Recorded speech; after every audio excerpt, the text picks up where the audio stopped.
My name is Doug TenNapel, and I draw. I'm known for carrying these little sketchbooks around with me and drawing in them all the time for video games, television, animation, and comic books. These sketchbooks, they're like security blankets, and that I take them everywhere I go, and it's where I get my confidence from. I feel this great debt to the art of the idea of drawing. My most well-known character, Earthworm Jim, didn't start as a video game. It started as a sketch in one of my little books. Groovy! The Neverhood was born the same way, and so did Nickelodeon's Catscratch. All of the characters in that world started in one of my sketchbooks first. And all 13 of my graphic novels published to date, you guessed it, they all started in one of these sketchbooks. Now, drawing in these books was always a private kind of journaling process. It's where I'm the purest artist because I'm willing to try things out without considering marketing or plausibility or even an audience. These drawings were where characters are created, worlds come to life, plots are crafted, and I've kept these 42 sketchbooks hidden from the public until now. I propose a new book where the best sketches and writings from these 42 sketchbooks will be scanned and put together in one full-sized 8.5 by 11, 250 pages, and a really nice hardbound cover. I call it the Sketchbook Archives. The book will contain never-before-seen sketches, but also some familiar characters before they came to be the characters that you know in my graphic novels. You'll see the earliest drawings of Earthworm Jim, Creature Tech, Catscratch, Neverhood, and some characters that will even appear in future books that no one's seen. These drawings aren't just my work in progress, but are what I consider a useful insight on how to create for games, TV, comics, and just about anything. I've got some great incentives for my Kickstarter donors that include a signed book and inclusion of an original sketch page cut from the sketchbook and placed in your book. I'll also do a little doodle of Earthworm Jim inside your cover. I'm just honored to get to do a Kickstarter campaign. I think this is a really cool opportunity. This is the kind of a book that I don't think publishers would normally publish, so I think it's important to get out there. And I just want to thank you in advance for considering this campaign. I'm Doug TenNapel, and I like to draw.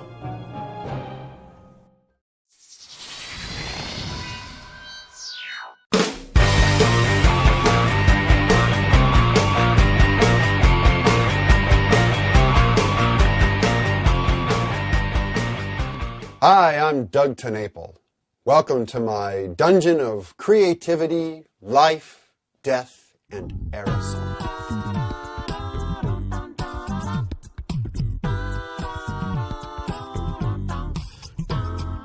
I first created Earthworm Jim back in 1993. He was just this little sketch, just an idea. I named him after my brother, James, and he was like this kind of all-American dork. You know, he was this squishy, dumb worm in a super powerful suit.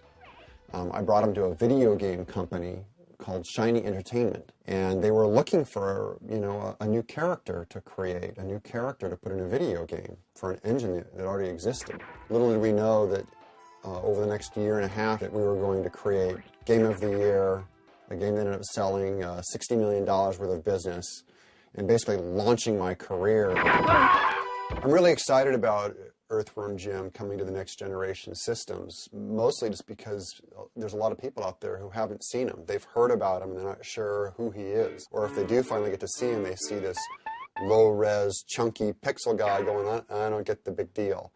This is a way for us to bring the character in a high-res format, something that a whole group of new gamers are going to get to figure out, but also it's kind of a tribute and a thank you to the classic gamers who've been fans all along. Monster Zoo comes out on June 11th, and it's my next graphic novel. It's about these 3 teenagers who get stuck in a zoo when all the animals are turning into hideous beasts. The main guy is named Ty, and he's this tall, scrawny 17-year-old who doesn't really think he'd be a great hero like his father, who died in Afghanistan. So there's a lot of kind of issues of are kids capable of being heroes, and are they made of the same stuff? And all he knows is that he loves animals.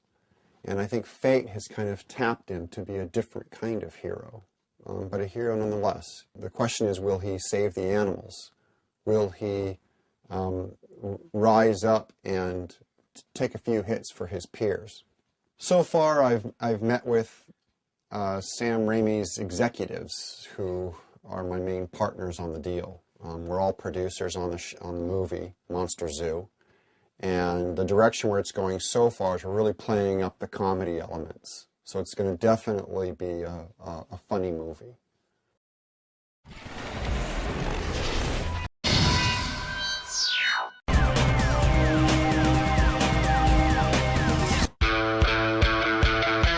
Creative genius Doug TenNapel has been a friend of EP since its earliest days. He first earned fame as the creator of the Earthworm Jim character in 1994. Later, he gained some more notoriety as the founder of the Neverhood.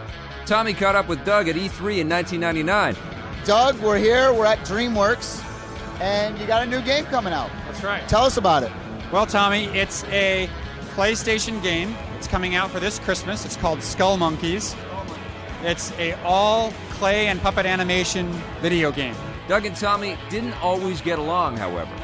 No, I don't think so. I got to Push, dummy. but I got it. Out. After working on games and animated TV, Doug moved to the world of comic books, creating books like Tommysaurus Rex and Earthboy Jacobus. Earthboy Jacobus is about a retired Marine who is driving home from his retirement party, and he hits a flying whale with his car, Hate when that happens. and it dies. So he finds a boy in its mouth and he adopts it.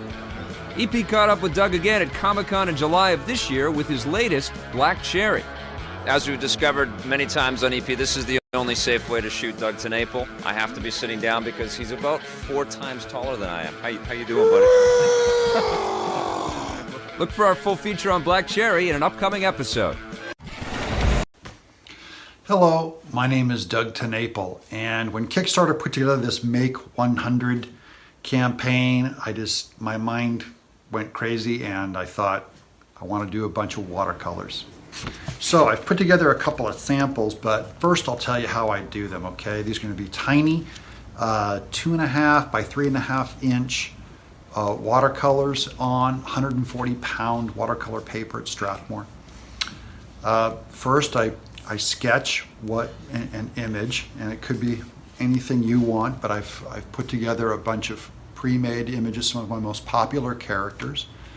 I do a pencil sketch, then I do a ink using Higgins Black Magic ink, and then I start putting in background details in watercolor.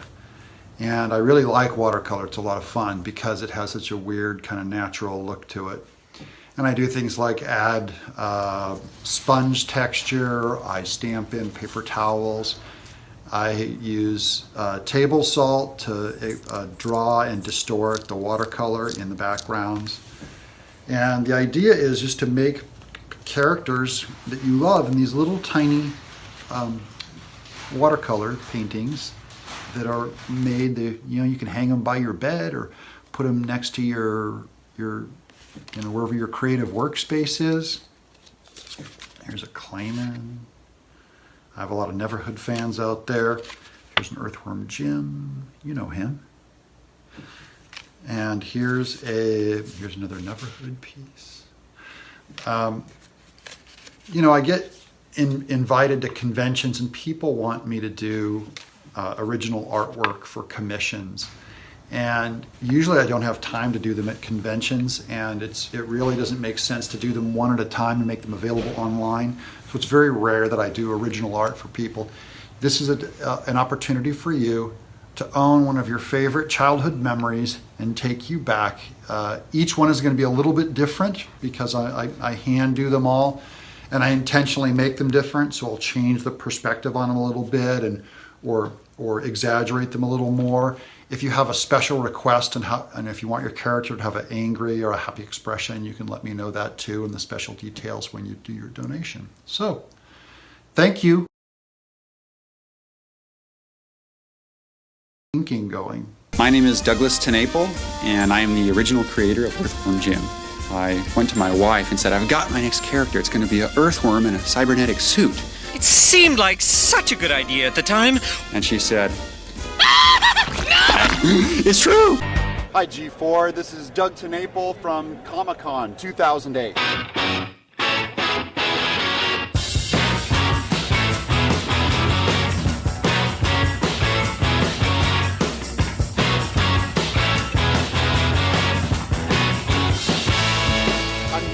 Pushing my books on the world, and I thought I'd show you guys how we actually make a graphic novel at my studio in Glendale, California. Hey, welcome to my drawing room. First I start with just really loose ideas, like I'm making note cards and doing sketches of characters. I keep it really loose at first just because you never know when a good idea is going to come. I don't want to be locked in prematurely on something that maybe won't quite be right. After a while, the good ideas start to float to the surface, and the good characters start to float to the surface. Like names will just keep coming back to me. Ty, the main guy, he kind of looks like me when I was 17. Maybe he even feels like me. So he's this scrawny underdog, so easy character to start with, right?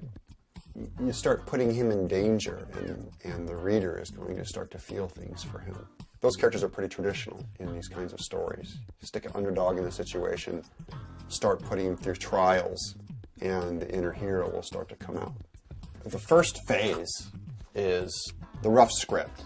So this has every scene I have marked out, and it just says, like, you know, kids are inside and can't break out of the holding area. So this is like the main plot will all be done here, and I know not to go forward until the basic plot points are done. This is how I keep out of trouble on my plots also, because they get pretty complicated. And you don't want to get like 3/4 through your story and realize, wow, I didn't quite set up the right ending, you know? So these model sheets, I'll, you know, there's a witchy lady character, and I'll try these different kind of pygmy-looking, you know, primitive ladies, just to see how cartoony I want to go, how realistic I want to go. This is our girl. Her name used to be Janie, and I changed it to Rainy. Here's my bad guy, Seymour Wackley. He's kind of this Walt Disney, Dr. Hammond, you know, the guy who, he actually goes to this pygmy village and buys a idol that has an evil spirit in it and brings it back to the zoo, which is what causes the whole thing. So after the model sheets are done, I'll write a formal script. So this is my formal script right here.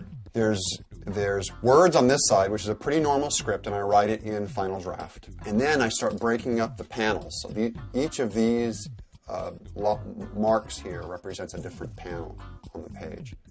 Once I know how many panels will go on the page, I can actually thumbnail the page over here. So I'll trace a 3x5 card, 4 to a page, and I'll start breaking the panels down and doing my rough compositions. This is really where all the hard work is. I mean, once you have the script done and the whole thing thumbnailed, I know what the 144-page book's going to basically be about, look like. I know how it's going to be paced. And from then on, it's just a matter of illustrating it. So I'm going to show you how I illustrate a generic panel of my book. And this is my own comic book paper. It's, you know, there's all different kinds of comic book paper that people use.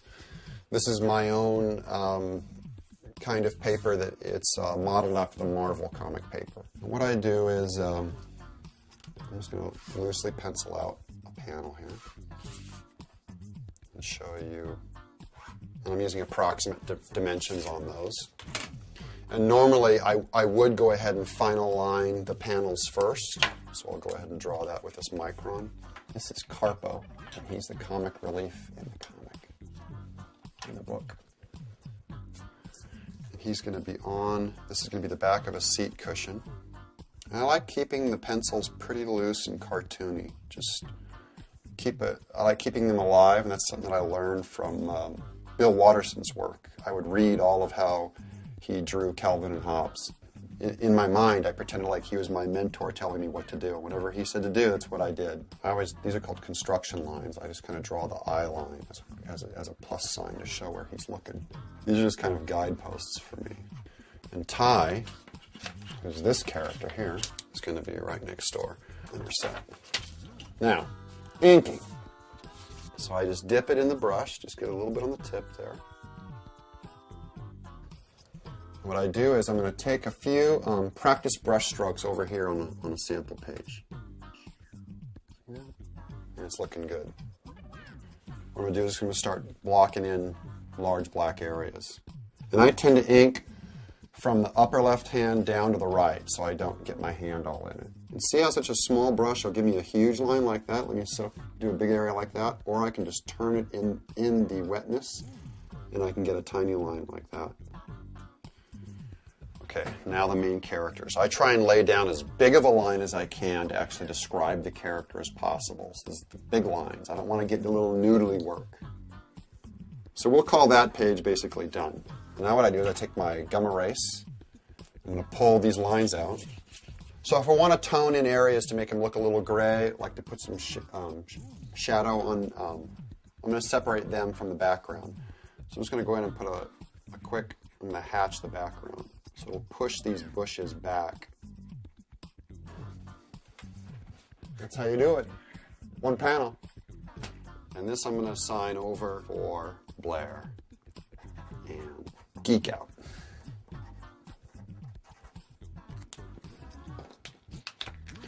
Fresh off my artboard to you with affection and warmest regards.